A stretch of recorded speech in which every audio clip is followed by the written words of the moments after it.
Luke James Trim stands at the forefront of youth advocacy and media innovation in the Caribbean.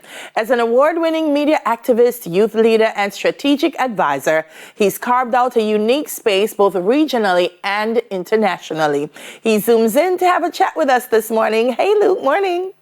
Hey, good morning, Jamaica. I'm checking in all the way from Trinidad and Tobago, and I'm speaking to you live from the smaller island of the Tobago. Hey, love it. Tell me a little bit about Tobago. Okay, so Tobago is like your perfect getaway for a vacation. You know, we like to call it the greatest little island on the planet. So if you're looking for a relaxation, just peace, where you can be one with the beaches, with nature, you could have great food, Tobago is the #1 destination for you. I love it.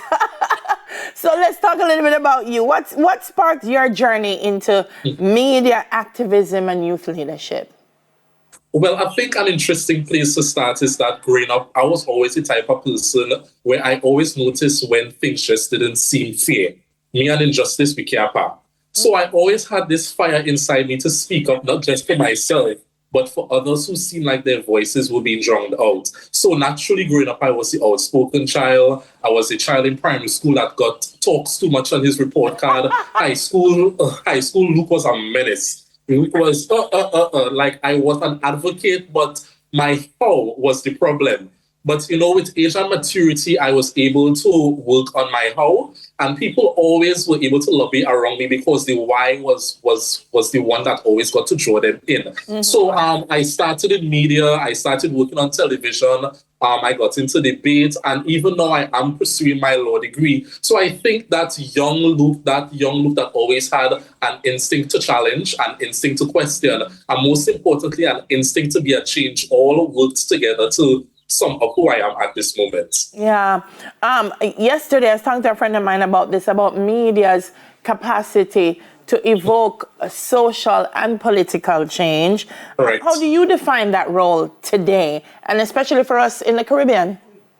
So in the Caribbean, when you just pay attention, I think that where young people are concerned, or importance, especially the political system, is always condensed to just dipping your finger on election day. Mm-hmm. But when you look at platforms such as media, I think that young people can get involved in politics and even national development that goes beyond just voting on election day. And I remember when I was working in media, it was just myself and my 2 colleagues. And, you know, I remember I just felt this gut feeling in myself like, Luke, there's going to come a point in time where you will have to move on to something greater and you wouldn't stay in Tobago.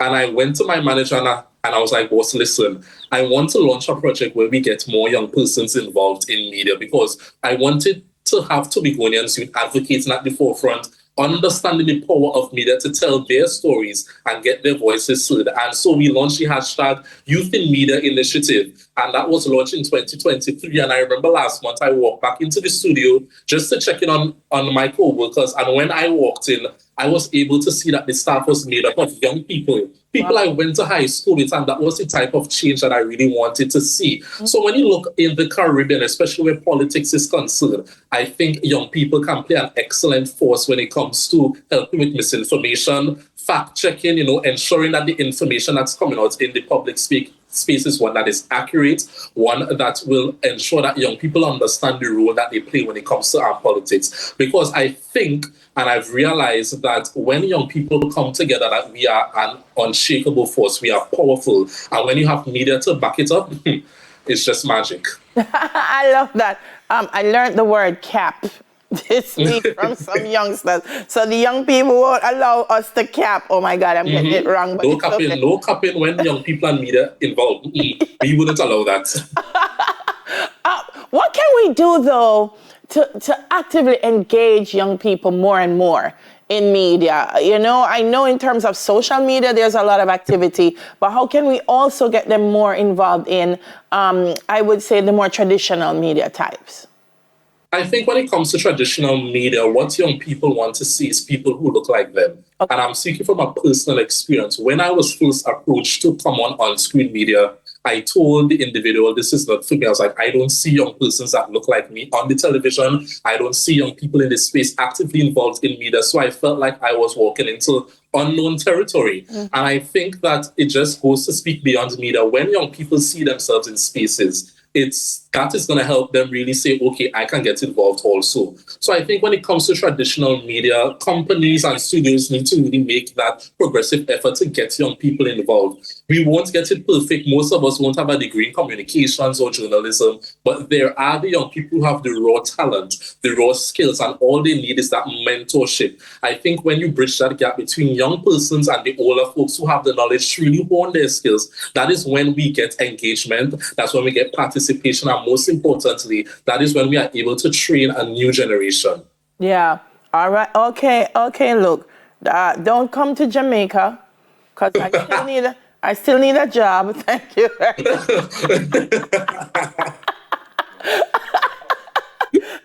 Oh my gosh, there's so much to ask you. You earned international recognition from the United Nations Commonwealth Human Rights Initiative for your advocacy for the Sustainable Development Goals. Tell me about that. So that started when I started my law degree at the University of the West Indies, St. Augustine. It was Integration Week, so I just want you to stop and imagine every island has a tent where you can celebrate your culture, celebrate your identity, and most importantly, let people know where you come from. And I was walking with my friend and I realized there wasn't a Tobago tent there. So we made about 4 laps. I'm looking for the Tobago tent. Tobago's presence was just absent there. Wow. So, naturally, I thought common sense would have made it seem like, okay, Tobago needs presence right here within the national framework. So we tried to make the Tobago Students Association. And unfortunately, we were met with heavy resistance from the Students Guild because they were hell-bent on not helping us establish the association. So, I led an 8-month advocacy campaign where I engaged the media, I engaged the public, I engaged everybody in UWI to let them know that the Tobagonians are here and this is what we are advocating for. Because in order for us to really embody that national unity between Trinidad and Tobago, Tobago's presence needs to be there. And successfully, we were able to establish the association because we found that we were able to use the SDGs, that's SDGs 10 and 16, that speaks to reduce inequalities and also peace and strong institutions. And, I feel so proud now knowing that years before so many people tried to establish the Tobago Students Association in Trinidad, and it was to no avail, but I thank God that He never gave me a spirit of fear. I thank God for my upbringing that I was able to lead this group of young Tobagonians to establish an association that now alienates this sense of invisibility that we were facing at the university campus. We can now come together and celebrate our culture. Even beyond the cultural advocacy, we are now able to help Tobago students that are transiting from Tobago to Trinidad to have that sense of support. So even if it's with grocery support, every month they can now get grocery assistance. Even when it's coming to, there are times where people need to go home for an emergency and they may not have the funds to book a plane ticket. The association is now there to support them. And most importantly, we are there to educate them about the island's advocacy efforts. And it's just a little home away from home. Yeah, that's beautiful. And I'm listening to you, and I hope that our young people here in Jamaica that are from different parishes, because Kingston and St. Andrew tends to, be the person that's most visible, like Trinidad. Well, ironically, my inspiration to start the association stemmed from my first visit here in Jamaica. There was a youth summit in 2023. And when I entered the conference, I was seeing so many youthful presence, students associations, the Jamaican Union of Tertiary Students. And I remember I spoke with the then president, Mr. Deshaun Cook, and I was like, listen, I want to bring this back home. How can you help me? And Deshaun, he was always, I will call Deshaun at all ungodly hours. I said, listen, I need some strategy. Can you help me? And Deshaun was always there to support me. So, Jamaica was really the driving force that really helped me to establish the Tobago Students Association. And that's why when people always ask me, Luke, why you love Jamaica? So I was like, because the people are nice people. I was like, they are the reason why we have an association in the first place. And, sometimes I tell people I think in a past life I was a Jamaican. I think so. I think so, Luke. When I hear you say them, say, Luke again chatting in class. Luke again. That's Jamaica. That's the Jamaica DNA in you, Luke. Never lose it. It's so good talking to you. Continue to be amazing. And congratulations on all you've achieved. Coming back, I forgot Tobago. You could come in October. October is when we have our Tobago Carnival. So, we will be right here waiting on your arrival. So I look forward to that. Shark and bake, put it up. Come in. Award-winning media activist, youth leader, and strategic advisor, Luke James Trim. That's it for our Caribbean Check-In.